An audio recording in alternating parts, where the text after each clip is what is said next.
Welcome to the Saving Castles podcast, the sanctuary for castle devotees and medieval history enthusiasts.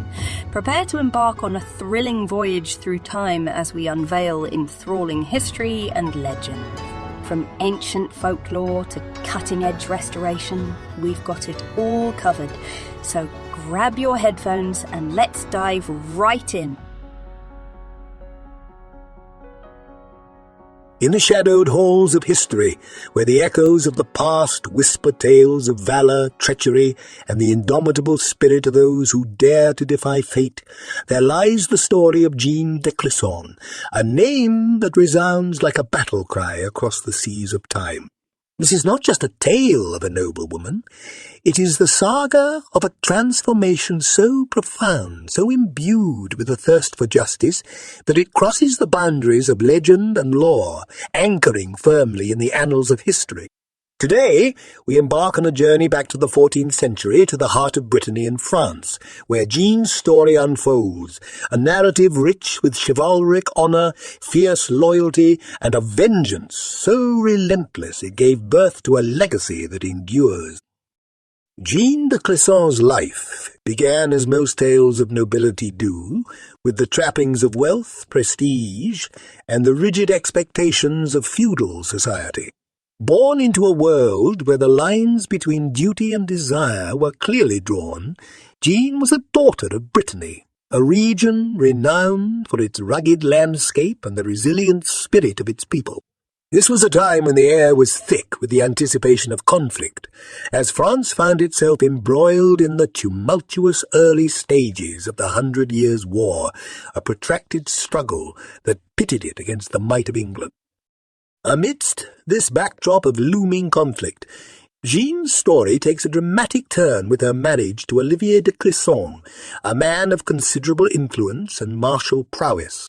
Together, they navigated the treacherous waters of 14th century politics, their lives a testament to the alliances and enmities that shaped the fate of nations.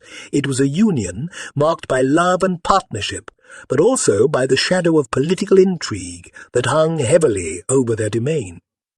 However, the very fabric of Jeanne's world was torn asunder when betrayal struck at the heart of her family. Olivier, accused of treason in a court rife with corruption and malice, was executed by the French king, his head displayed on a pike as a grim warning to those who would dare oppose the crown. This act of treachery, a stark violation of chivalric codes and the sanctity of loyalty, ignited a flame within Jeanne, transforming her grief into a seething cauldron of revenge. In the aftermath of tragedy, Jeanne de Clisson made a choice that would forever alter the course of her life and etch her name into the annals of maritime history. Refusing to bow to the weight of her sorrow, she embraced the path of the pirate, a decision that spoke volumes of her courage and her refusal to be silenced by injustice. Gathering a loyal band of followers, Jeanne took to the seas, her heart set on vengeance against the king, who had robbed her of everything she held dear. Jeanne's transformation was not merely a change of circumstance. It was a rebirth that saw the emergence of the Lioness of Brittany, a fearsome pirate queen who commanded the Black Fleet, a flotilla of ships as dark as the vengeance that fueled her crusade. Under her command, these vessels became the harbingers of doom for the French fleet, striking with precision and ferocity, a testament to Jeanne's unwavering resolve to exact retribution. Yet Jeanne's story is more than a tale of vengeance. It is a narrative that challenges our understanding of loyalty, justice, and the power of the human spirit to transcend the confines of its suffering. In her relentless pursuit of justice, Jeanne shattered the conventions of her time, defying not just the French king but the very expectations of her gender and station. She navigated not only the treacherous waters of the English Channel, but also the rigid social mores of medieval society, emerging as a symbol of resistance and empowerment. As we delve into the life of Jeanne de Clisson, we are invited to explore the depths of human resilience, the complexities of moral justice, and the enduring legacy of a woman who turned her personal tragedy into a crusade against tyranny. In the tapestry of history, where threads of destiny weave the saga of heroes and villains, a singular strand glimmers with the tale of Jeanne de Clisson, marking the inception of a journey from nobility to infamy, from the chateau to the tumultuous seas. Our narrative embarks in the verdant landscapes of Britany, where Jeanne's story unfolds, a tableau set against the backdrop of medieval France, a land ensnared in the throes of feudal strife and the nascent whispers of the 100 Years' War.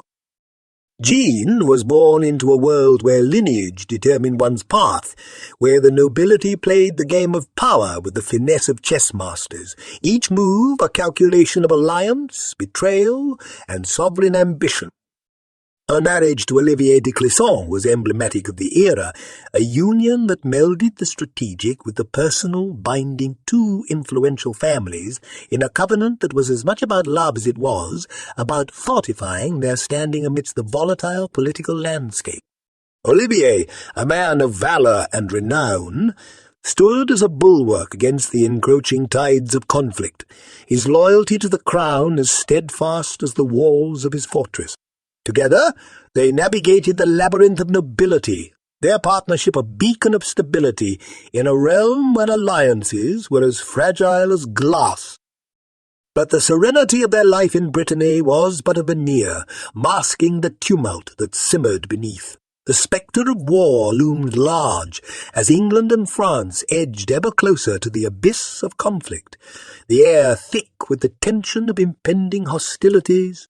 It was a period marked by the clash of kings, where the destiny of nations hung in the balance, swayed by the ambitions of monarchs and the courage of knights.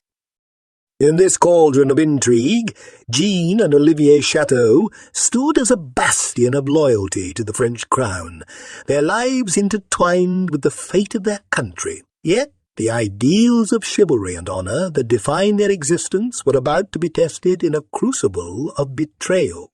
The very principles that Olivier had upheld with unwavering dedication were to be the harbingers of his downfall, a tragic irony that would set the stage for Jeanne's transformation. As the storm clouds of conflict gathered, Olivier found himself ensnared in a web of suspicion, a pawn in the larger game of power that saw nobility as expendable in the quest for dominance. His subsequent capture and execution by the French king, an act so ruthless it shattered the chivalric code, served as the catalyst for Jeanne's metamorphosis. The world she knew, built on the foundations of honour and loyalty, crumbled into dust, leaving in its wake a resolve forged in the fires of vengeance.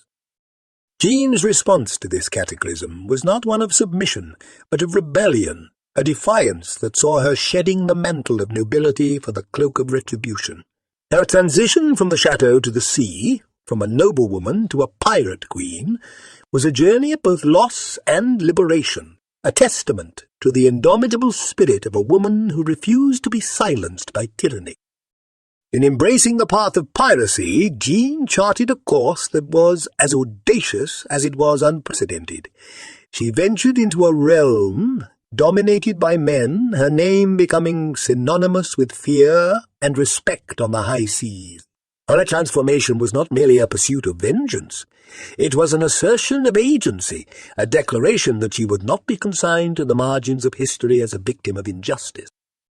As we delve into the noble beginning of Jeanne de Clisson, we are reminded that the seeds of legend are often sown in the soil of tragedy. In the labyrinth of human emotions, where the paths of love and loss intertwine with the shadows of treachery, the story of Jeanne de Clisson emerges as a beacon of both tragedy and indomitable resolve. It is a tale that begins not with the clashing of swords, but with the shattering of trust, a betrayal so profound that it echoes through the annals of history, a testament to the fragile veneer of loyalty in the court of the French king. This segment of Jeanne's life unfolds against the backdrop of the 100 Years' War, a canvas painted with the hues of conflict and the stark contrasts of honour and deceit.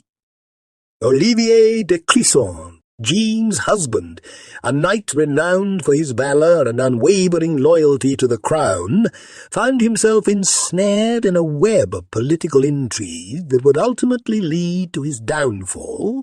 The dynamics of power within the French court were as fluid as they were ruthless, with alliances forged and broken in the whisper of a moment, a milieu where the sword of justice often hung by the slenderest of threads.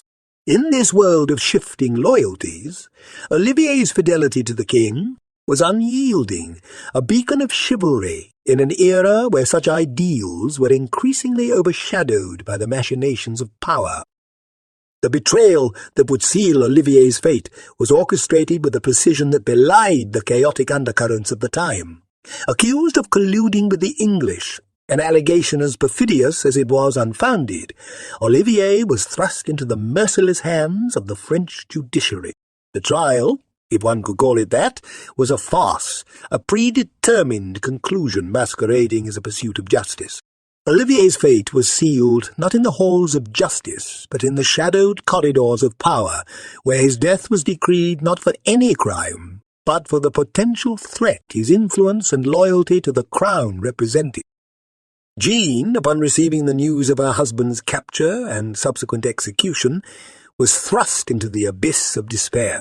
The man she loved, the father of her children, was taken from her in an act of callous betrayal that transcended the personal and touched the very core of the chivalric ideals that had defined their lives. Olivier's execution, marked by the macabre display of his head on a pike at the Nantes Bridge, was not just a message to those who might dare to defy the king. It was a stark illustration of the fragility of honour in the face of absolute power. The impact of this tragedy on Jeanne cannot be overstated. It was a crucible that transformed her grief into a fury as relentless as the tides. But Jeanne's response to this cataclysm was not to retreat into the shadows of mourning. Rather, she emerged from the crucible with a resolve forged in the fires of vengeance. In a world where women were often relegated to the margins, Jeanne refused to be silenced. Her grief became the catalyst for a transformation that would see her renounce the trappings of nobility for the unforgiving life of a pirate, a decision that spoke volumes of her courage and her refusal to submit to the injustices that had befallen her. This chapter of Jeanne's life is a poignant reminder of the depths to which betrayal can sink and the heights to which the human spirit can soar in its quest for justice. In the annals of history, where the tales of vengeance and valour are etched into the very stones of time, the transformation of Jeanne de Clisson from a noblewoman into the fearsome Lioness of Brittany stands as a testament to the indomitable will of the human spirit.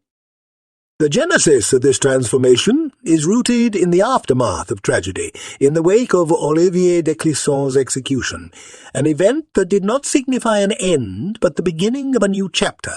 It was a moment that saw Jeanne standing at the crossroads of fate, where the path of conventional mourning lay on one side, and the road less travelled, that of vengeance and defiance, lay on the other. With the resolve of a woman who had lost everything yet refused to be broken, Jeanne chose the latter, embarking on a path that would forever alter the course of her life. Jeanne's decision to take to the seas in pursuit of vengeance was unprecedented, not merely for its audacity, but for the societal constraints she defied in doing so. In an era where women were relegated to the roles prescribed by tradition, Jeanne shattered these conventions, selling her lands and possessions to finance the construction of her first warship. This vessel, which would come to be known as the Black Fleet, was not merely a ship. It was a declaration of war against the King of France, a tangible manifestation of Jeanne's resolve to seek justice for the wrongs inflicted upon her family. The acquisition of her fleet marked the beginning of Jeanne's transformation into the Lioness of Brittany. She assembled a crew of loyal followers, men who were drawn not just to the promise of plunder, but to the strength of Jeanne's leadership, her unwavering commitment to her cause, and her vision of retribution. Together they embarked on a series of raids against the French, targeting the king's ships with a precision and ferocity that quickly became the stuff of legend. Jeanne, commanding her fleet from the forefront, became a figure of both awe and terror. Her ships painted blackened sails dyed red, symbols of the blood that had been unjustly spilled and the darkness that had descended upon her heart. But Jeanne's transformation was not merely a physical undertaking. It was a spiritual journey, a process of becoming that transcended the mere act of piracy.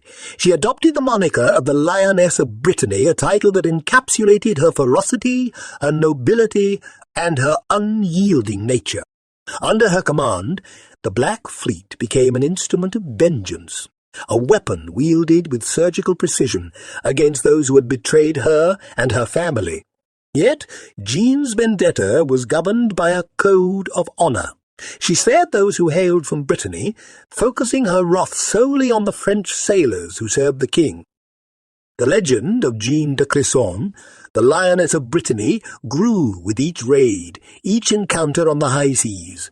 Tales of her exploits spread far and wide, inspiring a mixture of fear, admiration, and disbelief among those who heard them. She was a ghost upon the waves, a spectre of vengeance that haunted the French navy, a reminder of the price of treachery and the lengths to which a heart wronged would go to seek justice. Jeanne's transformation into the lioness was a journey of reclaiming power in a world that sought to diminish her, a testament to the strength of a woman who refused to be defined by her suffering. In her quest for vengeance, Jeanne transcended the limitations of her gender and station, challenging the very foundations of the society that had sought to constrain her. The transformation of Jeanne de Clisson into the Lioness of Brittany heralded the birth of an entity that would become the dark spectre haunting the French maritime endeavours, the Black Fleet. This was not merely a collection of ships, it was the embodiment of Jeanne's wrath, a tangible manifestation of her quest for retribution, painted in the colours of night and blood, symbols of the darkness that had enveloped her soul and the vengeance that fueled her crusade. In the annals of naval history, few fleets have carried the aura of myth and menace that surrounded Jeanne's Black Fleet. These ships, cloaked in black, emerged from the mists of the sea like phantoms of doom. Each vessel was a testament to Jeanne's resolve, her meticulous planning, and her unwavering commitment to a cause that transcended personal revenge to touch upon the universal themes of justice and retribution. Jeanne's leadership of the Black Fleet was a masterclass in the art of naval warfare and psychological tactics. She understood the power of symbolism and fear, leveraging the ominous appearance of her ships to strike terror in the hearts of her enemies before a single sword was drawn. The sight of the Black Fleet on the horizon was enough to send ripples of panic through the ranks of the French navy, a prelude to the inevitable chaos that would ensue once battle was joined. Under the command of the Lioness, the Black Fleet embarked on a series of raids that were as strategic as they were savage. Jeanne targeted the lifelines of the French crown, attacking merchant ships and naval vessels with a precision that spoke of her intimate knowledge of the sea routes and her tactical acumen. Each assault was a carefully choreographed dance of death, with Jeanne's ships weaving through the waves, their cannons roaring in defiance of the king who had wronged her. The legacy of the Black Fleet was not merely written in the ledger of ships captured or destroyed, it was inscribed in the hearts of those who sailed with Jeanne and those who opposed her. Her crew, a motley assembly of outcasts, loyalists, and adventurers, were bound to her by a loyalty that transcended the mere promise of plunder. They saw in Jeanne not just a captain, but a symbol of resistance against tyranny, a beacon of hope in a world darkened by injustice and betrayal. Jeanne's rules of engagement revealed a complexity to her character that belied the ruthless pirate queen persona. While her vendetta was with the French crown, she maintained a code of honour that spared the lives of Breton sailors, a nod to her roots and a reminder of the just cause that underpinned her campaign of terror. This distinction drew a line between vengeance and wanton cruelty, between the pursuit of justice and the descent into barbarism. The impact of the Black Fleet on the French maritime trade was profound, disrupting supply lines, sowing fear on the merchant class, and forcing the king to divert resources to counter a threat that seemed to materialize out of thin air and disappear just as quickly. The tales of Jeanne de Clisson and her ghostly fleet of night and blood became the stuff of legend, stories told in hushed tones in the taverns and courts of Europe, a testament to the power of one woman's resolve to challenge the might of a kingdom. Yet the true legacy of the Black Fleet lies not in the destruction it wrought, but in the narrative it created, a story of loss, vengeance, and redemption that transcends the boundaries of time. In Jeanne de Clisson, we find a figure of mythic proportions, a woman who, in the face of unspeakable tragedy, chose not to succumb to despair, but to rise against it, wielding her grief as a weapon against those who had wronged her. In the turbulent waters of the 14th century Atlantic, Jeanne etched her story with the blade of defiance, each act of piracy a stroke against the canvas of history, painting a narrative of a woman who transformed her grief into a weapon of war. Jeanne's forays into piracy were not random acts of violence, but targeted strikes against the French crown, a calculated campaign to dismantle the maritime might of the king who had wronged her. Each raid, each ship captured or sunk, served as a testament to her unyielding resolve and the righteousness of her cause. The seas became her domain, a realm where she reigned supreme, not as a queen of lands and titles, but as a sovereign of vengeance, dispensing justice on her own terms. The strategic genius of Jeanne's campaign lay in her intimate knowledge of the sea routes and the vulnerabilities of the French naval operations. With the precision of a master tactician, she orchestrated her attacks, exploiting the element of surprise to devastating effect. Her targets were chosen with meticulous care, ensuring that each blow struck at the heart of the French economic and military strength. The Black Fleet, under her command, became a phantom menace, a shadow that loomed large over the French maritime endeavours, striking fear into the hearts of sailors and merchants alike.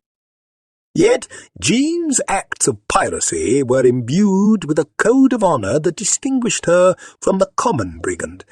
She spared the lives of her Breton compatriots, a nod to her origins and a demonstration of her principled approach to her campaign of vengeance.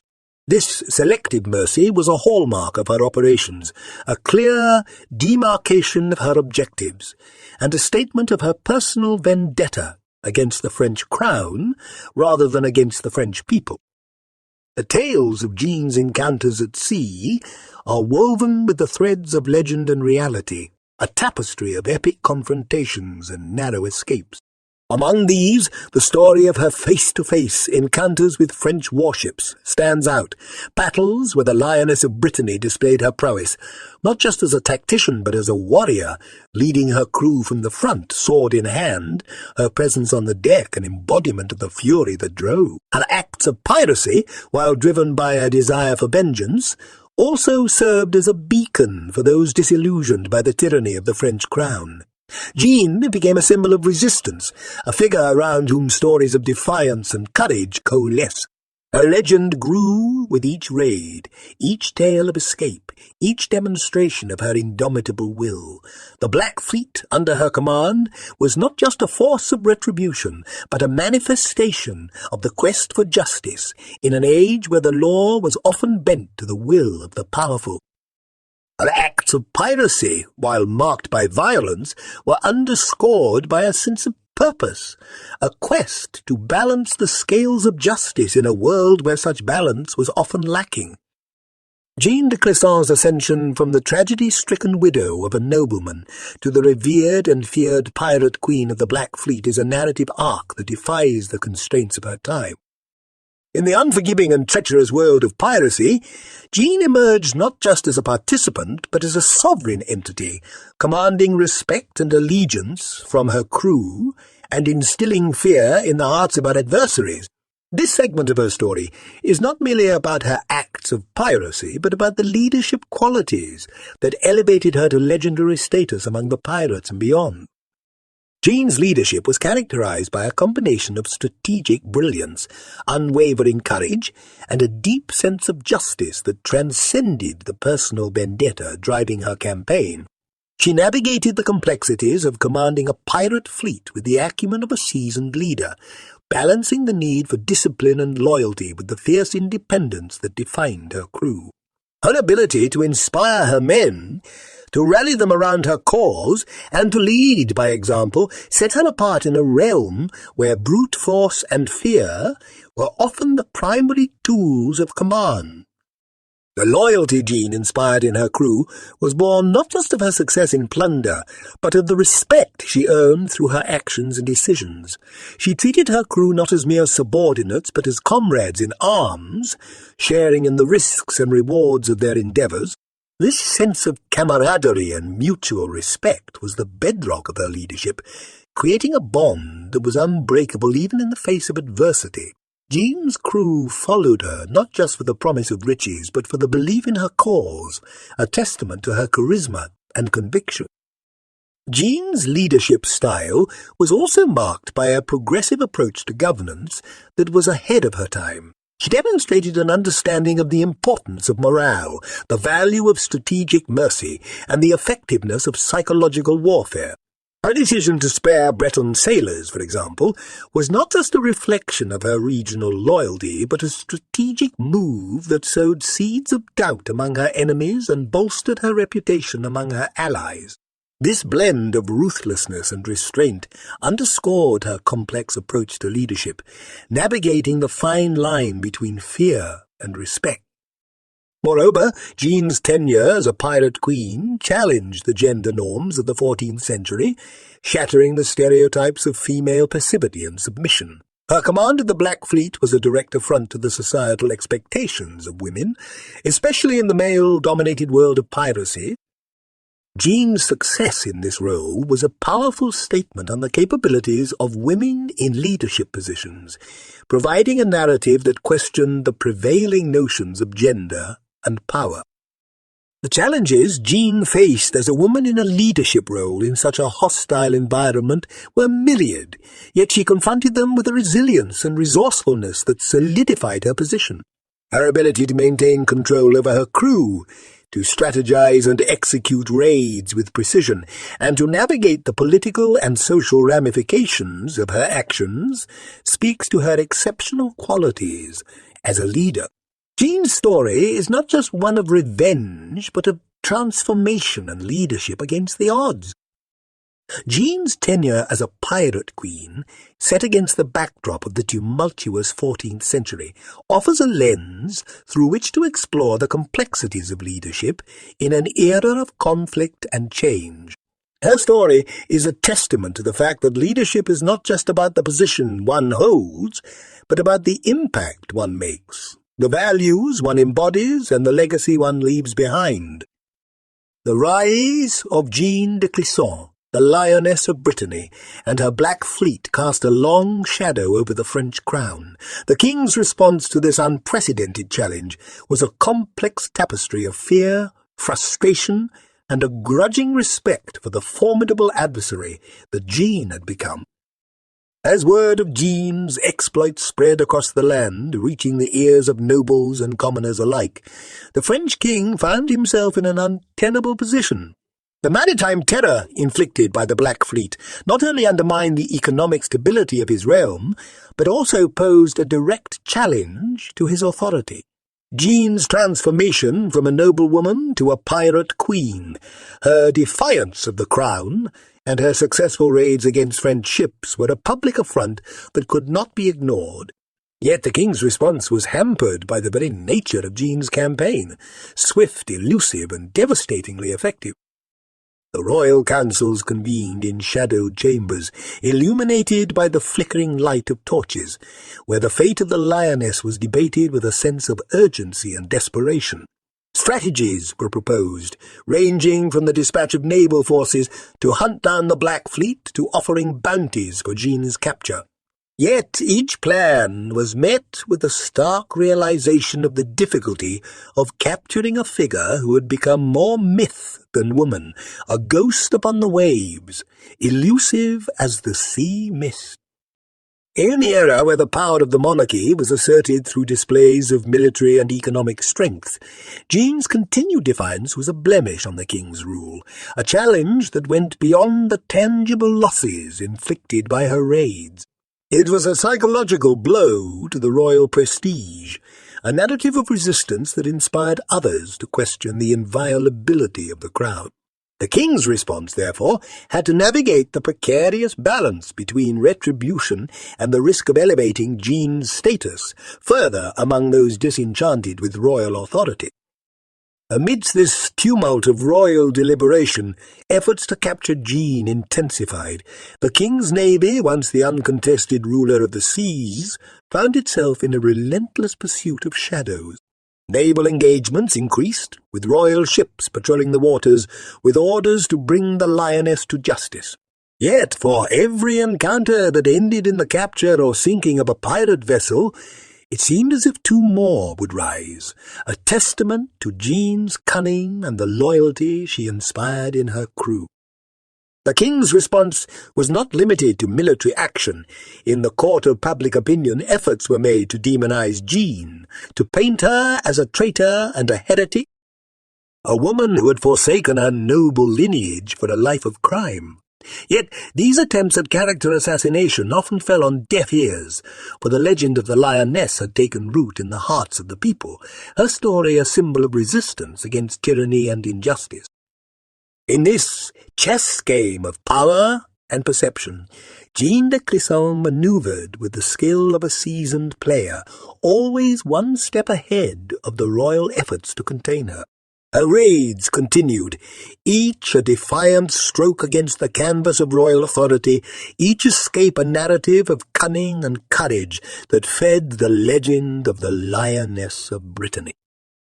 The king's response to Jeanne's challenge was a mirror to the complexities of medieval governance, where lines between justice and vengeance, between authority and tyranny, were often blurred. In Jeanne, the crown faced not just a pirate, but a question of its own legitimacy, a challenge that went to the heart of what it meant to rule. As the saga of Jeanne de Clisson and the king's response unfolds, we are invited to reflect on the nature of power and resistance, on the stories that shape our understanding of authority and rebellion. Jeanne's story, set against the backdrop of the king's efforts to quell her uprising, is a testament to the enduring human spirit, a narrative that challenges us to consider the price of justice and the legacy of those who dare to defy the might of kings. In the vast, unfolding tapestry of Jeanne de Clisson's life, a narrative replete with the echoes of battle cries and the silent whispers of strategy, a pivotal moment arrives, a turning of the tide that alters the course of her saga. This chapter is not merely one of continuation but of transformation, a testament to the fluid nature of destiny and the capricious whims of fortune. It is here, in the twilight of her campaign of vengeance, that the waters of fate shift, leading Jeanne from the shadowed realms of piracy to the unexpected harbours of pardon and a new beginning. The years of relentless pursuit, the clash of wills between the indomitable Lioness of Brittany and the might of the French crown had woven a complex web of animosity, respect, and grudging admiration. Jeanne's exploits on the high seas, her strategic acumen, and her unyielding quest for justice had not only cemented her legacy but had also sown the seeds of change, both within her heart and in the perceptions of those who sought her demise. As the seasons turned, so too did the hearts of men. In the corridors of power, where once there had been only the thirst for retribution, there emerged a recognition of the futility of continued conflict and the potential for reconciliation. The king, faced with the endless cycle of pursuit and evasion, began to entertain the notion of pardon, a concept as foreign as it was necessary, a diplomatic solution to a conflict that had bled the kingdom of resources and resolve. Simultaneously, Jeanne's heart, tempered by the fires of vengeance and the cold embrace of the sea, began to yearn for a semblance of peace, a sanctuary from the storm of her own making. The death of her beloved Olivier, the catalyst for her transformation, remained a wound upon her soul, but the passage of time had brought with it a measure of reflection, a dawning realization of the possibility of life beyond the confines of retribution. It was in this climate of mutual exhaustion and evolving perspectives that the path to pardon was forged. Negotiations conducted in the shadows, facilitated by intermediaries who navigated the delicate dance of diplomacy, culminated in an offer of amnesty. This was not a capitulation, but a recognition of Jeanne's nobility, her cause, and the respect she had earned even among her adversaries. The pardon was extended with the understanding that it was not just the cessation of hostilities, but the beginning of a new chapter, a chance for redemption and restoration. Jeanne's acceptance of the pardon was a decision that bore the weight of her legacy and the future of her family. It was a choice that spoke of her capacity for growth, her ability to transcend the confines of vengeance, to embrace the potential for peace. The Lioness of Brittany, once a harbinger of doom upon the waves, stepped into the light of a new dawn, her eyes set not on the horizon of retribution, but on the possibility of renewal. The transition from pirate queen to pardoned noblewoman was a journey fraught with challenges. Jeanne had to navigate the intricacies of reintegration into a society that had once viewed her as an outlaw, to rebuild her life amidst the ruins of her past. Yet, in this process of rebuilding, Jeanne found an unexpected ally in Sir Walter Bentley, a former adversary turned companion, who saw in Jeanne not the pirate but the woman, the warrior, the survivor. Together, Jeanne and Walter embarked on a new adventure, one not defined by the clash of swords, but by the shared pursuit of peace and stability. Their union, marked by mutual respect and understanding, was a testament to Jeanne's indomitable spirit and her capacity to find love and partnership in the aftermath of turmoil. The tide that had turned in Jeanne's life brought with it the promise of calm seas, a horizon where the shadows of the past were illuminated by the light of forgiveness and the potential for new beginnings. In this chapter of her saga, Jeanne de Clisson emerges not just as a figure of vengeance, but as a symbol of resilience, a reminder of the power of the human spirit to transcend the bonds of hatred and to chart a course toward redemption. Jeanne's journey from the depths of vengeance to the shores of pardon is a story that resonates across the ages, a saga that challenges us to consider the capacity for change, both within ourselves and in the world around us. Jeanne's legacy is a multifaceted prism, reflecting not only the darkness of her quest for vengeance, but also the light of her capacity for change. In the shadowed halls of history, where the deeds of men often eclipse those of women, Jeanne's story shines with a rare luminescence, a testament to the power of a woman who, in the face of unspeakable tragedy, chose not to succumb to despair, but to rise against it, wielding her grief as a weapon against those who had wronged her.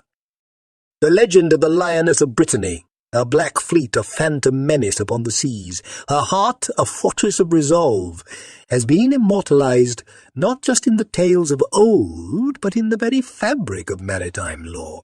Jeanne's strategic brilliance, her unwavering courage, and her quest for justice resonate across the centuries, inspiring a myriad of stories, novels, and historical accounts that seek to capture the essence of her indomitable spirit. Yet Jeanne's impact extends beyond the realm of storytelling into the very heart of societal perceptions of gender and power. In an era where the roles of women were rigidly defined by the constraints of patriarchy, Jeanne shattered these boundaries, challenging the prevailing notions of female passivity and submission. The legacy of Jeanne de Clisson is also enshrined in the physical remnants of her life, the castles and lands that once bore witness to her triumphs and tribulations, These sites, steeped in the echoes of the past, serve as tangible connections to Jeanne's story, inviting contemporary visitors to traverse the bridge between the present and the historical, to stand where she once stood, and to reflect on the enduring nature of her legacy. Furthermore, Jeanne's story serves as a beacon for those navigating the complexities of justice and vengeance, her life a reminder of the fine line that often separates the two.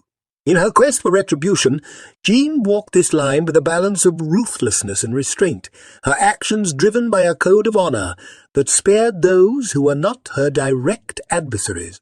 This aspect of her legacy invites contemplation on the nature of justice, the ethics of vengeance, and the possibility of redemption, themes that remain as relevant today as they were in the 14th century.